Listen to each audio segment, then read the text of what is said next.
KUET VC প্রভিসিকে অব্যাহতির ঘোষণায় উচ্ছ্বসিত শিক্ষার্থীরা। বিকেলে ক্যাম্পাসে বিজয় মিছিল, দাবি মানায় সংশ্লিষ্টদের প্রতি কৃতজ্ঞতা। গত ৬৫ দিনের গিয়ে যে দীর্ঘ একটা অপেক্ষা, সেই দীর্ঘ অপেক্ষার গতকাল রাতে অবসান হয়েছে। এই যে বাঁধনহারা আনন্দ, এটা আসলে ভাষায় প্রকাশ করার মতো না। ব্যাটারি চালিত অটোরিকশা রাজধানীবাসীর গলার কাটা। ট্রাফিক আইনের তোয়াক্কাই করে না চালকরা। চট্টগ্রামে ২২ দিনে আটক ৩,০০০-এর বেশি। টাঙ্গাইলে পাথর বোঝাই ট্রাক ঢুকে গেল বসতঘরে। নিহত ঘুমন্ত এক নারী। চালককে আটকের পর পুলিশের সোপর্দ।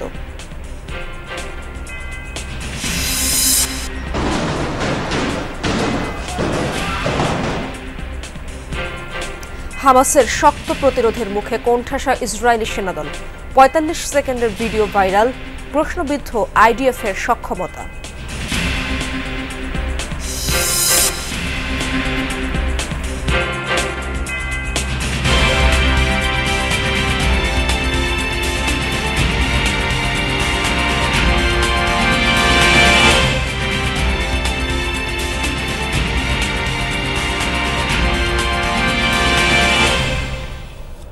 আমন্ত্রণ যমুনা নিউজে আপনাদের সঙ্গে আছি আমি ইশরাত জাহান। এতক্ষণ শিরোনাম দেখছিলেন।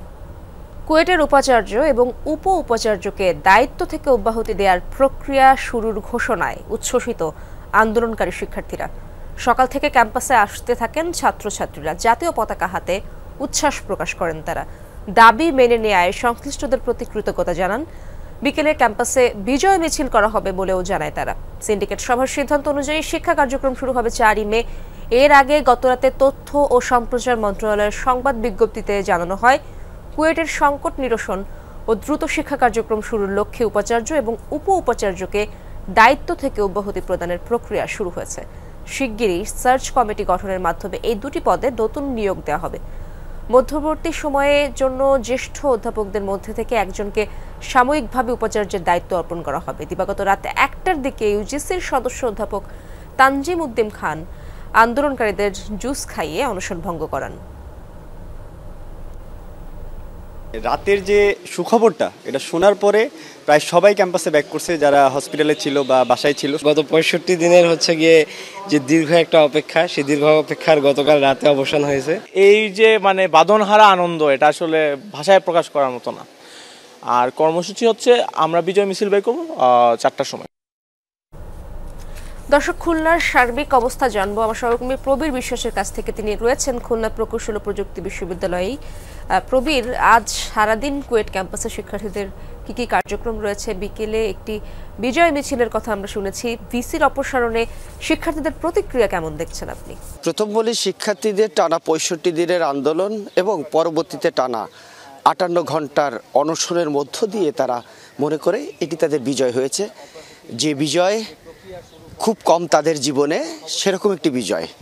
অনেক খুশি, উচ্ছ্বসিত শিক্ষার্থীরা। তারা বলেছে যে আমরা যে আন্দোলন করেছিলাম এক দফা দাবিতে ভিসির পদত্যাগ, সেই প্রক্রিয়াটি শুরু হয়েছে, এতেই আমরা খুশি। সে কারণে গত রাতেই কিন্তু তারা অনশন তুলে নিয়েছেন। অপরদিকে আজ বিকাল ৪টায় একটি বিজয় মিছিল হবে। তারা ১০টায় করতে চেয়েছিল, পরবর্তীতে বলেছে আমাদের কিছু শিক্ষার্থী অসুস্থ, কিছু শিক্ষার্থী যেহেতু গতকাল আনুষ্ঠানিকভাবে হল খুলে দেওয়া হয়েছে, সেজন্য আজকে কিছু শিক্ষার্থী ক্যাম্পাসে প্রবেশ করবে, সেজন্যই তারা বিকালে এই অনুষ্ঠানটি করবে বলে আমাদেরকে জানানো হয়েছে। অপরদিকে এই বিশ্ববিদ্যালয়ে যিনি রেজিস্ট্রার রয়েছে প্রকৌশলী মোহাম্মদ আনিসুর রহমান ভূঁইয়া, তিনি আমাদেরকে জানিয়েছেন যে ভিসি এবং প্রভিসি দুজনই এখনো পর্যন্ত বহাল রয়েছেন।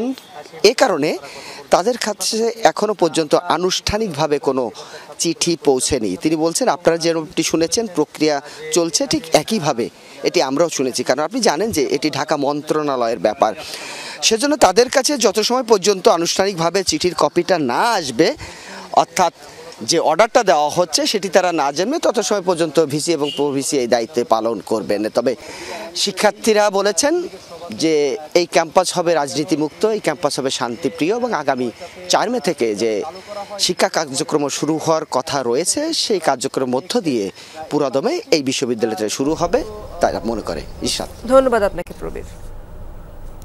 ব্যাটারি চালিত অটোরিকশা এখন রাজধানীবাসীর গলার কাটা।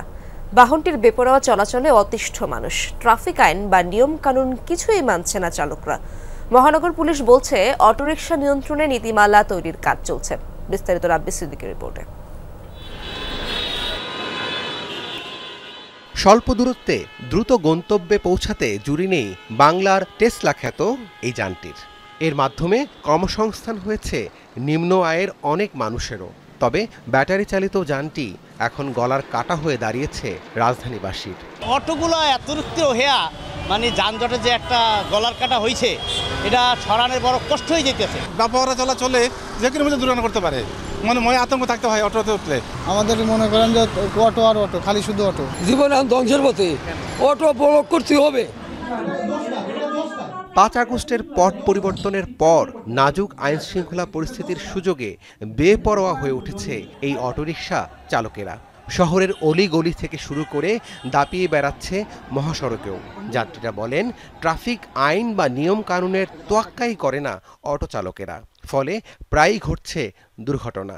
সামান্য বিষয়ে অনেক সময় যাত্রী বা ট্রাফিক পুলিশের সাথে তর্কে জড়াতেও দেখা যায় তাদের। তাই নীতিমালা করে এই যান নিয়ন্ত্রণের তাগিদ নগরবাসীর। পুরা রাস্তা জুড়ে ওরা এই অটোরিকশাগুলো ঢাকা থেকে উঠাই দিলে সব থেকে বেশি ভালো হয়। এটা একটা সিস্টেমে আনা উচিত। মেইন রোডে করলে দেখা যায় অনেক সময় রাস্তা জ্যাম পড়ে যায়, অন্য অন্য গাড়িগুলো যেতে পারে না।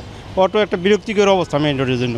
অটোরিকশা চালকদের দাবি, সব সড়কেই চলতে দিতে হবে তাদের, অন্যথায় হুঁশিয়ারি দিয়েছেন কঠোর আন্দোলনের। ডিসিশন যেটা নেয় তাতে আমরা খুশি আছি, কিন্তু আমাদেরকে চলতে দিতে হবে। অটো যদি ধরে তাহলে আমাদের দেশে আবার যুদ্ধ শুরু হবে। ধরে নিয়ে ডাম্পিং করতে যায়, তাহলে আমরা ভাত খামো করতে কে? তারা যেরকম জনগণ, আমরা যেরকম জনগণ। ডিএমপি জানায়, অটোরিকশা চলাচলে নীতিমালা চূড়ান্তের পথে। একটা নীতিমালা প্রণয়নের কাজ চলছে।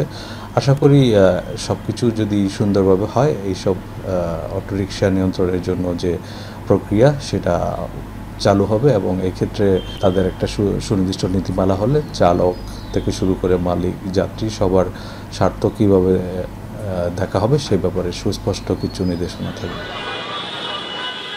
সড়কে শৃঙ্খলা বজায় রাখতে সবার সহযোগিতা চেয়েছে আইন শৃঙ্খলা বাহিনী। রাব্বি সিদ্দিকী, যমুনা নিউজ, ঢাকা। বেপরোয়া ব্যাটারি রিকশা চট্টগ্রামে যেন এক আতঙ্কের নাম। একের পর এক দুর্ঘটনার পর অবশেষে অভিযানে নেমেছে পুলিশ। 22 দিনে আটক হয়েছে 3000-এরও বেশি অটোরিকশা। তবে এখনো অবাধে বিক্রি হচ্ছে শোরুমে। চট্টগ্রামের পাহাড়তলী এলাকায় পুলিশের উপস্থিতি টের পেয়ে পালানোর চেষ্টায় ব্যাটারি চালিত রিকশা, কিন্তু নিয়ন্ত্রণ হারিয়ে যাত্রীসহ উল্টে যায়। চট্টগ্রামে ব্যাটারি চালিত রিকশা আটক অভিযান শুরুর পর এভাবেই চলছে চোর পুলিশ খেলা। অভিযান দেখলে সটকে পড়ে, এরপর আবার সড়কে। ধরবের জন্য সাইড করতে চাইছি, ঘুরাইছিলাম গাড়ি। এটা কি ঠিক না স্যার? রং হয়েছে। ভিতরে তো ভাই ভাড়া তো হয় না ভাই, ভিতরে ভাড়া মারি আমরা ইনকাম দিব না, নিজের বেতন নিব। মেন জায়গা থেকে বন্ধ করে দেখ, আমাদের এটা বন্ধ হয়ে যাবে।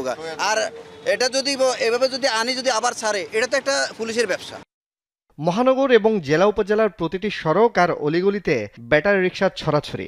অদক্ষ চালক ও বেপরোয়া গতির কারণে প্রতিনিয়ত ঘটছে দুর্ঘটনা। পুলিশে অনেকগুলো গাড়ি নিয়ে যাচ্ছে, কিন্তু তারপরে এসব বন্ধ হচ্ছে না। যেগুলিতে বাস গাড়িগুলি চলে, ওইগুলিতে আমার মতো এগুলি না চালানোটাই নিরাপদ। সত্যটা এটাই, কারণ আমাদের সিস্টেম আছে কিন্তু আইন প্রয়োগ নাই। অনুমোদন, লাইসেন্স কিছুই নেই, তারপরও শোরুমে বিক্রি হচ্ছে অবৈধ ব্যাটারি রিকশা। কোথা থেকে এসেছে এসব জানতে গেলে চড়াও হন এই শোরুম মালিক। কথা বলতে চাননি অন্য শোরুম মালিকরাও। আপনি এখন আমার প্রতিষ্ঠানের ভিতরে ঢুকে কথা বলতেছেন, প্রতিষ্ঠানের বাইরে কথা বলেন। আমি গণমাধ্যমে পরে কথা বলবো। আপনি তাহলে আমার মুখের সামনেটা ধরেন না। এখনো পর্যন্ত আসে কিছু বলেনি, বন্ধ করবে বা ইয়ে করবে এগুলো কিছু বলেনি। আর এমনিতে রিকশাগুলো আসে কোথা থেকে? ঢাকা থেকে। পুলিশের ধারণা, শুধু চট্টগ্রাম শহরেই ব্যাটারি রিকশার সংখ্যা লক্ষাধিক। গত 22 দিনের অভিযানে আটক হয়েছে 3000-এর মতো। এই অভিযানের কারণে কিন্তু গত কয়েকদিন রোডে কম রিকশা, কিন্তু মেইন রোডে ব্যাটারিজাত রিকশা নেই বললেই চলে। তো আমাদের এই অভিযানটা চলমান থাকবে, তবে এটার আশু একটা সমাধান দরকার। ভবিষ্যতে এটা পলিসি লেভেলে আরও সমাধান হওয়ার প্রয়োজন আছে।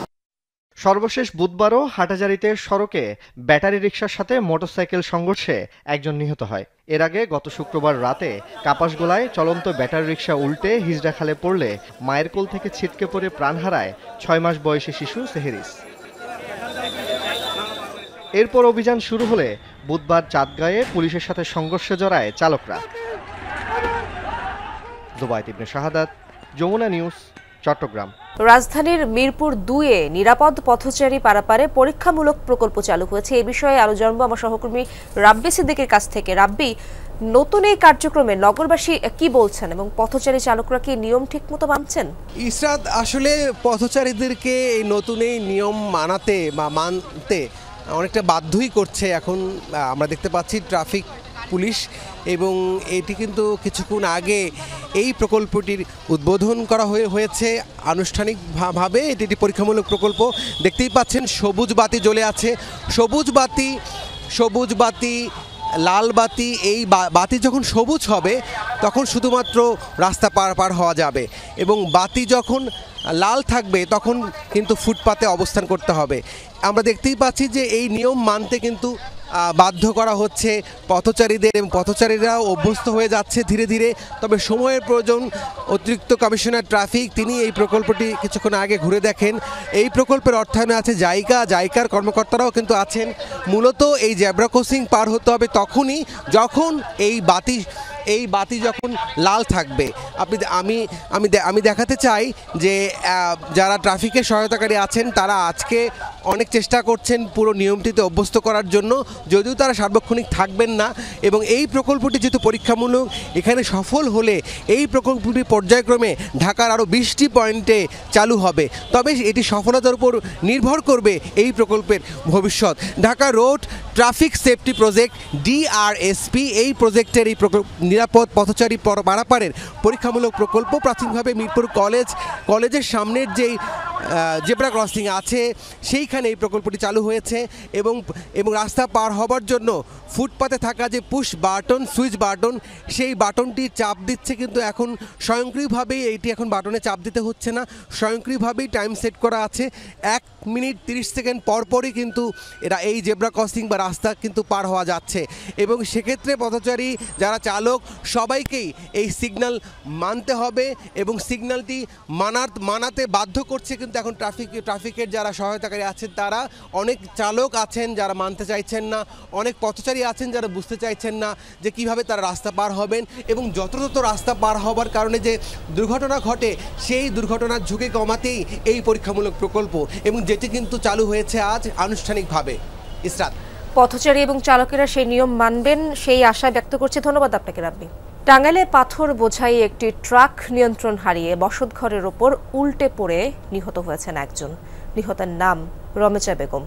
ভোরে ভুয়াপুর তারাকান্দি আঞ্চলিক মহাসড়কের টেপিবাড়ি মোড় এলাকায় এই দুর্ঘটনা হয়। স্থানীয়রা জানায় ফজরের নামাজ পড়ে নিজ ঘরে ঘুমিয়েছিলেন রমেচা। তার স্বামী নামাজ পড়তে গিয়েছিলেন পাশের মসজিদে। এ সময় জামালপুরগামী একটি পাথর বোঝাই ট্রাক নিয়ন্ত্রণ হারিয়ে সড়কের পাশে রমেচার ঘরে উঠে পড়ে উল্টে যায়। পিষ্ট হয়ে ঘটনাস্থলেই প্রাণ হারান রমেচা। পরে ট্রাক চালককে আটক করে পুলিশে সোপর্দ করে স্থানীয়রা। রূপগঞ্জের গোলাকান্দাইল আমলাবো এলাকায় নকশা বহির্ভূত ও অনুমোদনহীন নির্মাণাধীন ভবন উচ্ছেদে অভিযান চালাচ্ছে রাজুক। সেখানে রয়েছেন আমার সহকর্মী জয়নাল আবেদিন জয়। সরাসরি যুক্ত হচ্ছি তার সাথে। জয়, এখন পর্যন্ত কতগুলো ভবন উচ্ছেদ করা হয়েছে এবং রাজুক তো নিয়মিত এই কার্যক্রম চালাচ্ছে বিভিন্ন এলাকায়, সেখানকার অবস্থা জানাবেন রূপগঞ্জের। ইশরাত, আপনি যেমনটি বলছিলেন নিয়মিত অভিযানের অংশ হিসেবে আজ দ্বিতীয় দিনের মতো কিন্তু রাজধানী উন্নয়ন কর্তৃপক্ষ রূপগঞ্জের আমলাবো এলাকায় অভিযান শুরু করছে। ইতিপূর্বে একটি ভবনে তারা অভিযান করেছে এবং সেখানে যে নকশা বহির্ভূত অংশ ছিল সেগুলো কিন্তু তারা গ্যাস কাটার দিয়ে কেটে রাস্তাটা উন্মুক্ত করেছে, এবং দ্বিতীয় ভবনে এসেছে। এখানে অভিযানের খবর পেয়ে কিন্তু ভবন মালিক নিরুদ্দেশ রয়েছেন, এবং এই অভিযানের নেতৃত্ব দিচ্ছেন রাজুকের নির্বাহী ম্যাজিস্ট্রেট লিটন সরকার। তিনি আমাদের জানিয়েছেন যে ডিটেল এরিয়া প্ল্যান অর্থাৎ ড্যামের যে 6টি স্বতন্ত্র অঞ্চল রয়েছে, পূর্ব অঞ্চল হচ্ছে রূপগঞ্জ এবং গাজীপুরের কালীগঞ্জ উপজেলায়, এবং এখানে যেসব ভবনগুলো হবে নকশা বহির্ভূত সেখানে কিন্তু তারা নিয়মিতভাবে অভিযান করে যাবেন, এবং মানুষ যাতে একটি শৃঙ্খল নগরী পায় সেজন্য কিন্তু তারা রাত দিন কাজ করে যাচ্ছেন। এবং এই অভিযানে কিন্তু রাজুকের বিপুল সংখ্যক লোকবল রয়েছে, এখানে অথরাইজ অফিসার রয়েছে, ইবাদত পরিদর্শক যারা আছেন তারা রয়েছেন, পুলিশ তাদেরকে সহযোগিতা করছেন, এবং 10 দিন পর কিন্তু তারা এই অভিযানটি করে যাবেন। এখানে যত নতুন নির্মাণাধীন ভবন রয়েছে তারা যেন অন্তত নিয়মটি মেনে রাস্তাটি উন্মুক্ত রেখে ভবনগুলো করেন এবং নকশা বহির্ভূত কোনো কাজ না করেন, সেজন্য কিন্তু তারা আসলে অভিযান করবেন। তো আজ দিন পর কিন্তু এই অভিযানটি জয়, ধন্যবাদ আপনাকে। গাজায় যখন ভয়াবহ আগ্রাসন চলছে সে সময় দাবানলে পড়ছে কয়েকটি ইসরায়েলি শহরের বনাঞ্চল। তীব্র গরম ও বাতাসের কারণে ছড়িয়ে পড়ছে আগুন। কর্তৃপক্ষ জানায় বুধবার বেত শেমেস সংলগ্ন বনাঞ্চলে আগুন লাগে। তীব্র বাতাসে শহরের কেন্দ্রস্থল ও আশপাশের এলাকায় ছড়িয়ে পড়ে আগুন। এক পর্যায়ে তা নিয়ন্ত্রণের বাইরে চলে যায়। পরিস্থিতি মোকাবেলায় স্থানীয়দের সরিয়ে নেওয়া হয়েছে। এখন পর্যন্ত ফায়ার সার্ভিসের কর্মীসহ কমপক্ষে 9 জন দগ্ধ হয়েছে। আগুন নেভাতে বিমান থেকে পানি এবং রাসায়নিক ছিটানো হচ্ছে। জারি করা হয়েছে জরুরি অবস্থাও।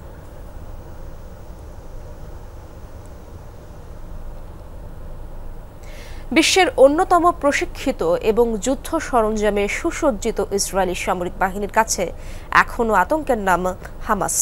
ফিলিস্তিনি সংগঠনটির অতর্কিত হামলায় আইডিএফ সেনাদের নাস্তানাবুদ হওয়ার 45 সেকেন্ডের চাঞ্চল্যকর এক ভিডিও প্রকাশিত হয়েছে সম্প্রতি। হামাসের রুদ্ধশ্বাস অ্যাম্বুশের মুখে রীতিমতো কোণঠাসা হয়ে পড়ে ইসরায়েলি সেনারা।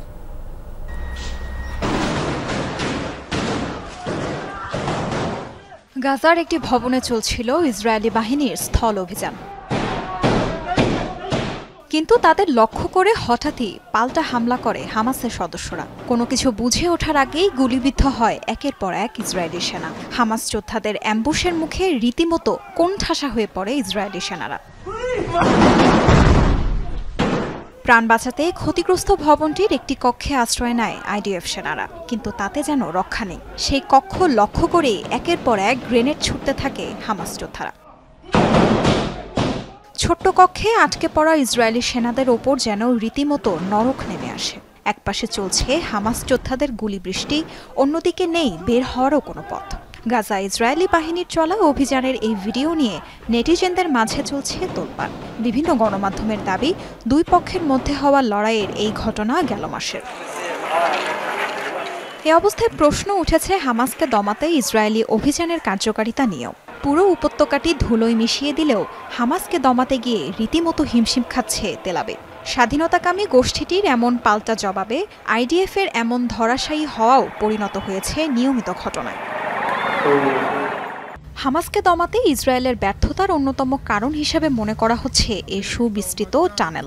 ধারণা করা হয় মাকড়সার জালের মতো ছড়ানো টানেলের দৈর্ঘ্য 700 কিলোমিটারেরও বেশি। এমনকি যুদ্ধের মাঝেও বন্ধ হয়নি নতুন সুড়ঙ্গ নির্মাণ। গাজায় 18 মাস ধরে নির্মম বর্বরতা চালিয়েও হামাসের টানেল নেটওয়ার্কের মাত্র 25% ধ্বংস করতে পেরেছে ইসরায়েল। বিভিন্ন সময়ে ইসরায়েলের সাথে সম্মুখ যুদ্ধের ভিডিও প্রকাশিত করেছে হামাস। গাজায় চলমান আগ্রাসনে এ পর্যন্ত 846 আইডিএফ সেনা ও 69 পুলিশ কর্মকর্তা নিহত হয়েছে বলে জানিয়েছে Tel Aviv. Tazrian Sofan, Jamuna news. সংবাদ প্রচারের সময় ভূমিকম্পে জোরে সোরে কেঁপে ওঠে স্টুডিও। এ সময় আতঙ্কিত হয়ে পড়েন উপস্থাপিকা, তবে শান্ত থেকে সামাল দেন পরিস্থিতি। তুরস্কে ভূমিকম্পের সময় এই দৃশ্য দেখা যায়। ঘটনার সময় অতিথির সাথে সংবাদ পর্যালোচনা করছিলেন মেলতেম বোজ বেগলু। 32 বছরের উপস্থাপিকার চোখে মুখে আতঙ্ক ফুটে ওঠে। যদিও দ্রুত নিজেকে সামলে নেন তিনি। সরাসরি সম্প্রচার চলাকালেই জানান এমন অভিজ্ঞতা তার জীবনে প্রথম। শুধু তাই নয়, মায়ের খোঁজ নিতে সহকর্মীদের জানান অনুরোধ। উপস্থাপনায় বাধা পড়ায় দর্শকদের কাছেও ক্ষমা প্রার্থনা করেন তিনি।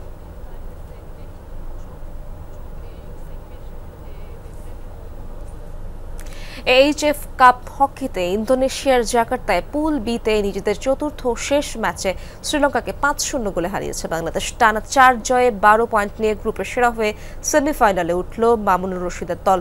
প্রথম কোয়ার্টারে আশরাফুল মিমোদের আক্রমণে ছিল না তেমন কোনো ধার। 39 মিনিটে ডেডলক ভাঙেন রাকিবুল। এই গোলের রেশ থাকতে মিড গোলে ব্যবধান দ্বিগুণ করেন তিনি। এরপর 43 মিনিটে প্রথম হিটে গোলরক্ষক আটকে দেওয়ার পর ফিরতি হিটে ব্যবধান আরও বাড়ান ফজলে রাব্বি। চতুর্থ কোয়ার্টারে আরও 2 গোল করে বড় জয় তুলে নেয় বাংলাদেশ। ফাইনালে ওঠার লড়াইয়ে শুক্রবার পুল এ এর রানার্স আপের মুখোমুখি হবে বাংলাদেশ। দর্শক, এই ছিল যমুনা নিউজে